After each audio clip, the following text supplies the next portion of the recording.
Air signs, tignan po natin kung ano yung mensahe para sa iyo ngayong araw. Keep in mind po na ito ay general reading lamang, so hindi po lahat ay makaka-relate, so be open-minded. Sa mga hindi pa po nakasubscribe dito sa ating channel, please subscribe na po kayo and palike na din po ng ating video. At sa mga nais naman po mag-avail ng ating private readings, ng ating Evil Eye Amulet, ng ating Tears Bracelet, makikita nyo po yung link sa description box. Tarot Intentions by Alian Reyes. Okay, tignan po natin ano yung mensahe para sa'yo. Mensahe po natin, Spirit Guide for Air Signs. Okay. So, may healing po na paparating para sa'yo dito. Ayan, umaalis ka na sa comfort zone mo, mas nag-grow ka na. Nawawala na din yung feeling na every time na merong mga magagandang nangyayari sa life mo, nalulungkot ka, or ikaw mismo yung tumatalikod. Kasi nga ito na, nag-heal na ikaw, nag-heal na yung inner child mo. Nahi-heal mo na siya. Unti-unti lang naman to, air signs, hindi ko nakikita na isang bugso siya. Okay? So, ayan. Kaya mas mapaprocess mo to ng mabuti ngayon. Mas maiintindihan mo kung ano ba yung nangyayari sa'yo. Tignan natin. Ano pa yung mensahe? Spirit Guide. Okay, mensahe pa po natin. Okay, we have 9 of Wands. And iniingatan mo talaga itong mga, sabi natin, pinaglalaban mo talaga. O ano yung mga nararapat para sa'yo. Tignan natin, ano pa yung mensahe? We have Knight of Coins. Okay, so always looking ka na for the brighter side. So, ito kahit yung iba sa inyo, kunwari, stress kayo sa mga nangyayari sa buhay-buhay po ninyo. Tinitignan mo na ngayon kung ano ba yung tinuturo niyan sa'yo. Paano mo ba yan masusolusyonan? Hindi katulad dati na pag may nangyaring hindi maganda, feeling mo katapusan na ng mundo. Feeling mo, parang feeling mo wala ka ng pag-asa. Ngayon, ikaw na mismo yung naghahanap nung justice, ikaw na mismo yung naghahanap nung light. We have 7 of Cups na iintindihan mo na rin na okay, na hindi pala masama na maghangad ng makakabuti para sa sarili mo. Okay? Hindi pala masama na i-treat mo yung sarili mo. Kapag mayroon kang, kunwari maganda yung kita mo, ganyan. Mas na-appreciate mo ngayon yung buhay mo, air signs. Hindi man siguro ganun kaluwag or kaalwan yung buhay mo, pero napakadami mong nare-realize.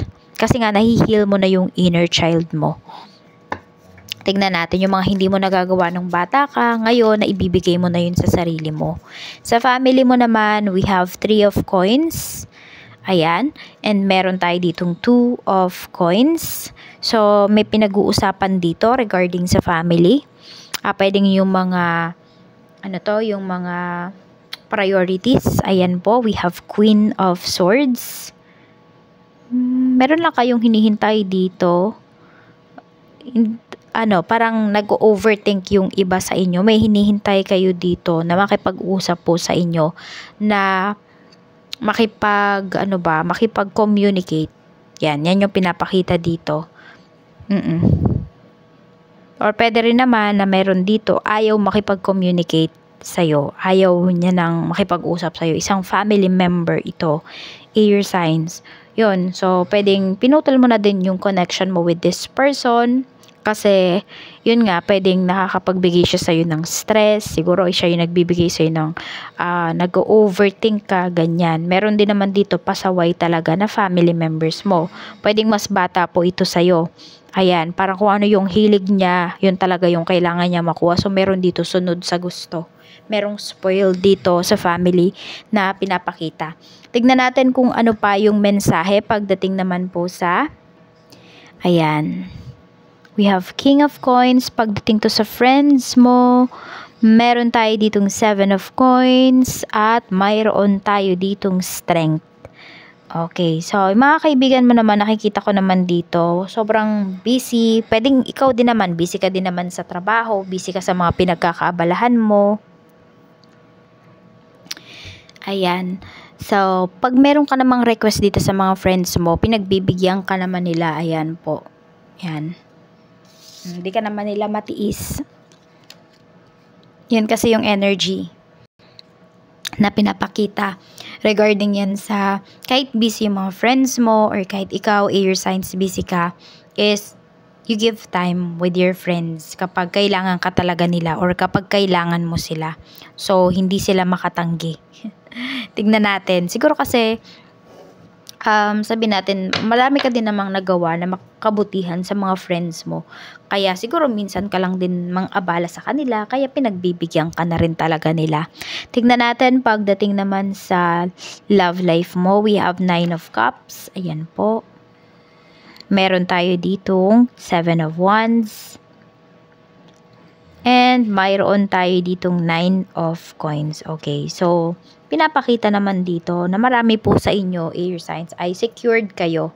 Yan yung nafe-feel niyo towards your relationship. Wala man kayong problema pagdating sa third party energy. Ayan. Siguro napagdaanan ninyo yon, pero ngayon kasi mas matibay na yung relationship ninyo. And happy na kayo, fulfilled na kayo dito sa inyong relasyon. Kaya lang, mas marami dito 9 of, ano nga yun, no, nasa harapan natin, is 9 of Wands, 9 of Cups, tapos 9 of Coins. Okay, tapos we have 7 of Wands. So, medyo meron naman dito, yes, nandun yung sense of security, but sometimes hindi nyo ma-feel na parang kompleto kayo. Ayan, siguro pwedeng may kulang pa rin. So, wala kasing perfect relationship, hindi ba?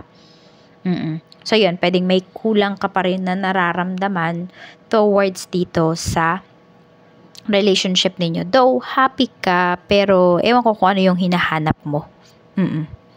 Siguro, pwedeng oras. Ayan. Pero alam mo naman na walang ginagawa behind your back yung iyong person. Ayan. Ewan ko, basta parang sure na sure ka doon, air signs. Tignan natin pagdating naman sa kaperahan. We have 3 of Swords. Ayan. Meron tayo ditong Page of Coins. So, gusto nyong palaguin yung inyong kaperahan. Kaya, looking forward yung iba sa inyo sa mga opportunities pa na parang nakatago, mga opportunities na parang naghahanap kasi kayo dito. Ayan, pagdating sa pera, hinahanap nyo kung saan ba kayo mas mag-grow, ano ba yung magandang trabaho or negosyo para sa inyo. So, hindi kayo humihinto, air signs. Yan po, masipag pa rin kayo dito. Siguro lang, kung ito, ano man tong pinagkakakitaan ninyo, parang hindi ninyo nami-meet hindi nito nami-meet yung expectations ninyo. Kaya parang looking forward pa kayo sa kung ano pa yung pwede ninyong pagkakitaan. So, sa trabaho naman, we have the High Priestess and we have the Hermit. So, pwedeng mga professional po talaga yung mga kausap mo dito.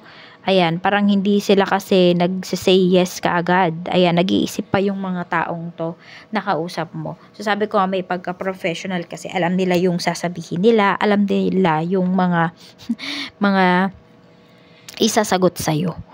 Ayan po, pero ikaw dito, hindi ka naman natatakot na mag-take risk. So, air signs, kahit na mga big time yung mga kausap mo dito, nakakasabay ka naman sa kanila. Ayan, may new beginnings para sa'yo dito. So, pwedeng, ito na yung matagal mong hinihintay pagdating dito sa iyong trabaho. Okay? So, good thing po ito. Good news yan. So, lalabas ka na talaga sa comfort zone mo. And, hindi ka na matatakot na sabihin kung ano yung mga gusto mong sabihin, yung mga suggestions mo, yung mga ideas mo. Sa negosyo naman po, we have Justice. Meron tayo ditong 3 of Cups. Maganda naman yung energy natin dito pagdating sa iyong negosyo. We have the Tower. Okay, so may mga malaki nga lang pagbabago. Siguro yun yung maganda yung energy pero na-overwhelm ka. Air signs, yun yung pinapakita kasi dito na energy pagdating sa iyong negosyo. Ayan, so meron din dito ninyo pong ayusin yung mga papers ninyo, mga legal papers pagdating dito sa inyong business. At meron din kasi pinapakita dito sa universe na parang kahit ano pa yung pakipag-usap nyo dito sa taong to or pwede kasi na yung nirerentahan ba ninyo ng place kung rumerenta po kayo. So parang hindi nyo na makakausap ng maayos yung tao na yan. So meron dito mapipilitan po kayong umalis dyan sa pwesto ninyo. Ayan. Pero huwag kayong mag-alala kasi makakahanap kayo ng mas maganda pang pwesto. Ayan o. At mas kikita pa nga po kayo. Pwede rin na sa mas mababa nyo siyang halaga, marerentahan. O pwede nga yung iba sa inyo, hindi na kayo magre-renta soon. Talagang pwesto nyo na, bibilhin nyo na yung pwesto. Tingnan natin ano ba yung blessings na paparating para sa'yo. So, dream big pagdating po sa inyong business. Tingnan natin. Blessings. We have a blessing for good work. Ayan nga po, sasabi ko nga, lalabas na kayo sa comfort zone ninyo pagdating sa inyong trabaho. Tingnan natin, ano pa, spirit guide, the blessing on the senses that give the world to you. So, use your common sense pagdating sa trabaho. Ayan po, pwede kasi na may mga bagay na medyo meron ka pa dito, ear signs na kailangan mo talaga siyang intindihin at hindi lahat ng oras yung parang i-analyze mo pa, hindi lahat ng oras may makakatulong sa'yo, may makakasagot sa mga tanong mo. Kaya dapat, maging maparaan ka talaga dito pagdating sa iyong work. We have a blessing on your health. So, alagaan mo din daw yung health mo.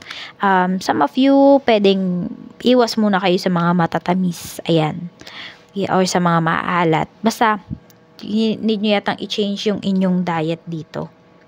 So, 18, 7, and 9, yan po yung inyong lucky numbers. At ang lucky color mo naman is magenta. We have also pink, dark pink, and we have gold.